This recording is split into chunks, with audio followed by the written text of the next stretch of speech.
Hi guys, welcome to our daily encounter. As we get into First Chronicles, we might begin to think, well, all of these names and these genealogies, they seem a bit laborious to read and might be difficult, and we might wonder, how important is this in the overall scheme of things? But we got to remember, this was very important information for the exiles.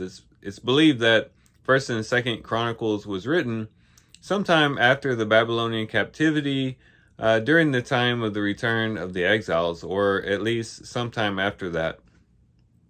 And for those who have been displaced, to those who have been exiled, to those who have been separated from other Jews, this would have been very valuable information.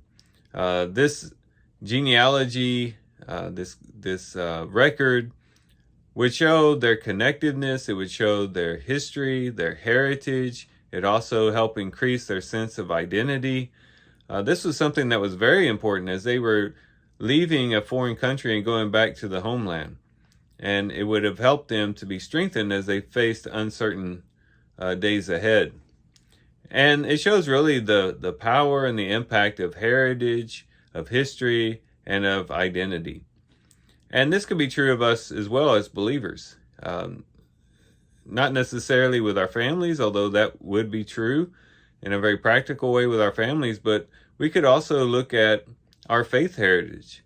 And we can look back on people of faith in the past.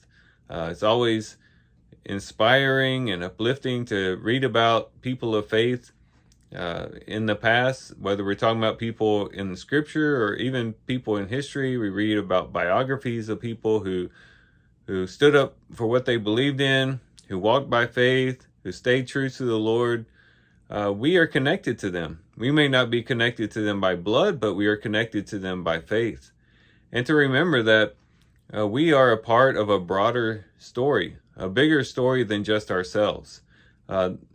Perhaps that's what could have gone through the exiles' mind as they read these genealogies, as they were returning back to the homeland, to realize that, yes, things have been rough, but I'm a part of a bigger story. And we could say the same thing as well for our own lives.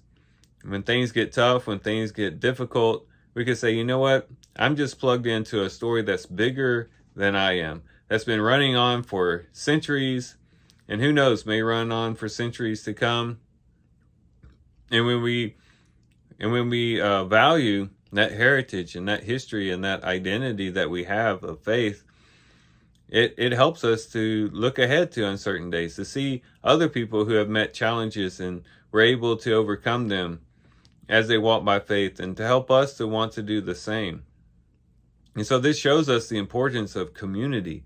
This shows us the importance of other people within the household of faith. In our society, where the individual is so much focused on, and we feel as though we can do everything on our own, and we just have this individualistic perspective and approach to life, it's important for us to step back and say, no, I'm a part of a larger community. Not only a larger community of people who are alive here on the earth, of the church here on the earth, but also a community even broader than that, of people who have gone on before us, people who have gone on before us and who have walked the path of faith. And that can help us to find our identity. It can help us to contextualize our situations, and to help us to be encouraged as we move ahead into uncertain days.